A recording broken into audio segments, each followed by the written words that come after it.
Well, hello there. Welcome to the channel, Hanging Our Knives. So glad you could make it. Today we're going to be talking about forged versus stock removal. What does that mean? What does it include? And what are the differences? And is it as big of a deal as people think it is? We'll be right back.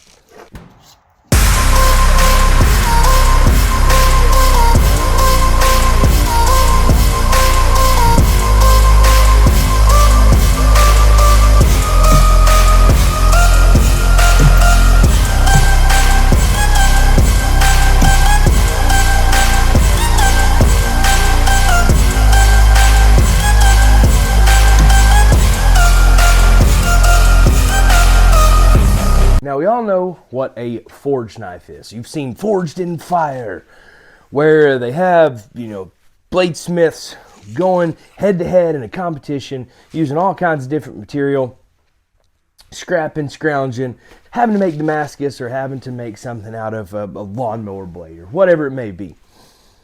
Forging has its place, no doubt about it. I will not say it doesn't. I love to forge knives. Right, this is what I make a lot out of. It's an old coil spring. This old coil spring gets forged down into a blank, right? Usually about 3/16 or so in size. And then from there, it gets forged into some form of shape. So I forge it to here, and then I take and taper the handle, make the tip, pull the belly of the blade out, forge everything, right? Now, with stock removal, we take a piece of flat steel that's already flattened, that's already basically to this stage when we get it. From here, I take a plasma cutter, take a grinding wheel or a cutoff wheel, something like this, where it's on my grinder, or I take my cutoff wheel and I'll go through and cut it out like you've seen on plenty of videos before. Now, is there a big difference in doing that versus doing this as far as structural integrity goes? That's the main thing. Well, let's look at what structural integrity is. When we talk about structural integrity, which is the actual composition, the way the knife is made up and how strong it is, versus can I bend it like this, or do I need something to hit it on something to bend it or chip it? A lot of that has to do with what quality of steel it is. Now, there are a multitude of steels out there for knife steels that you can use. There is tool steels, there are a high carbon steels, there are stainless steels. There are so many that we're not going to go over them all. Some I like to use, as far as just steels I get, are 1080 and 1095. 1095 is a very forgiving steel, plus you still get a lot of edge retention. When I first started knife making, I used to use a lot of D2. Now, D2 doesn't forge very well because it's what we call air hardening. We'll go over that stuff later.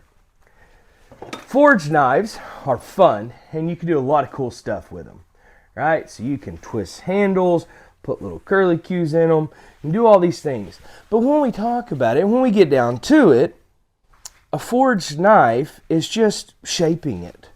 And maybe we're forging the bevel. But most of the time, if you'll notice, we still have to grind a bevel in it. Okay. So what does that mean? We're forging down to shape. Handy dandy smartboard here. If you'll look at a basic blade composition, whenever we look at an edge profile, and when I say edge profile, I am talking about when we look at the bevels, the way that it makes a triangle shape, okay? Now, there are a lot of different grinds out there, and depending on the type of grind that you do, it depends on what you use it for. You're not going to have a real thin grind and a real thin bevel for a knife that you're going to go batoning with and cutting up wood. And the same goes for, I'm not going to fillet a fish with this, right? This is my everyday carry. This is my design. And so I'm not going to, can you do it? Yeah, I skin a lot of deer with this knife, but I'm not going to fillet a fish. Now, whenever we look at we're looking down this way, right? So we're looking forward just like so. Okay. let's say we have our basic knife. So we've got this here. You see how it's just square there? Okay. Or a rectangle, I guess I should say. All right, we got the rectangle here. We find our center point. From that center point, we got to figure out how far we want to take our bevels down and grind away material. Now again, the steeper this is, meaning from this point to this point, this point to this point, however, the different uses it has. Okay, so we're just going to do a standard grind. We'd leave about that much off each. This is where you get your flats for your nice, you know, bevels here. You see there's a little standoff right there. I'll show better pictures later.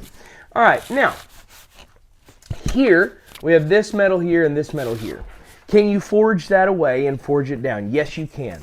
The only thing is, think of Play-Doh. You take a ball of Play-Doh, you squish it, what happens? It widens out. Same concept with this. Whenever we taper this, it's going to pull it this way. My marker's going away. Oh no.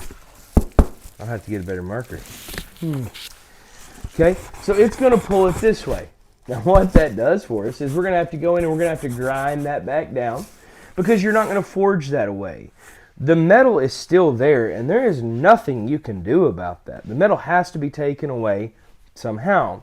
So even if you forge a knife completely, like on Forge and Fire, you still see them go into the grinder. So does it really matter? Certain instances, yes. Of course, we have to make Damascus, you have to forge. I can't go over to my welder, weld this together, and have a perfectly layered Damascus or pattern welded, you know, Damascus. Okay, that doesn't work. But can I go over to my grinder, take this piece of metal, and shape out a knife? Yes, I can. Now, whenever we look at our edges, there are certain things that a forge allows us to do, like this was a old leaf spring. They got forged out and you know, shaped like this. You see, there's still a lot of work that needs to be done. I made a boo-boo. See how rough and nasty that edge is? Okay. I left it in the fire too long. I burnt it up. Now, that is no good.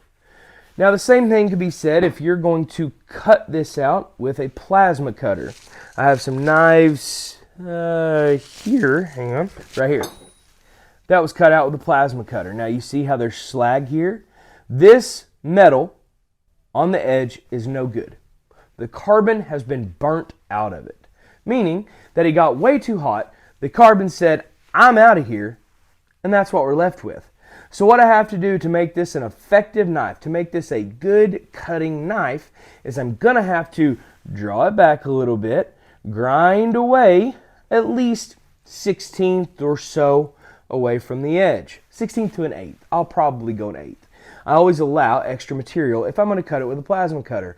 I never use my plasma cutter to cut exactly to shape because it's fusing, or it's using a whole heck of a lot of heat, as well as using air to blow it away and remove the molten metal. When metal is in a molten state, well, the carbon's getting burnt out.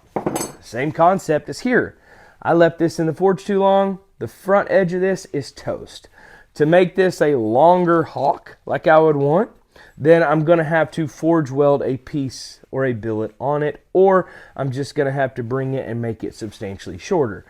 Or I could scrap the piece, but I'm not going to, right? So there's a lot of things that can be done with forging. There's also a lot of things that can be done with stock removal. Stock removal, the knives that you buy, any knife that you're going to go out and buy from the store, is 99% of the time going to be either stamped out or cut out, some way, form, or fashion. Now, stamped out, they shear it, meaning it looks like this. They have a die that goes on top. A big machine stamps out the blank.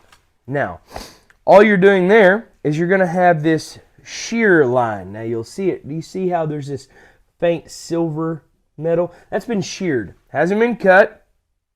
It's been sheared off, meaning it's been broke. Okay?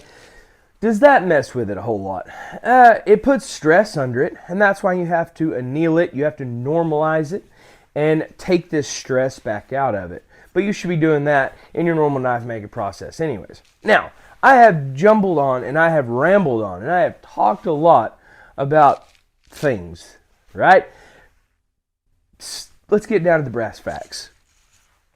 Does it really matter if you have a forged knife versus a cutout knife or a stock removal knife? In the end, no. As long as you are following proper procedures, okay? As long as you are following, not getting this too hot. Every time you put this in the forge, you're losing carbon.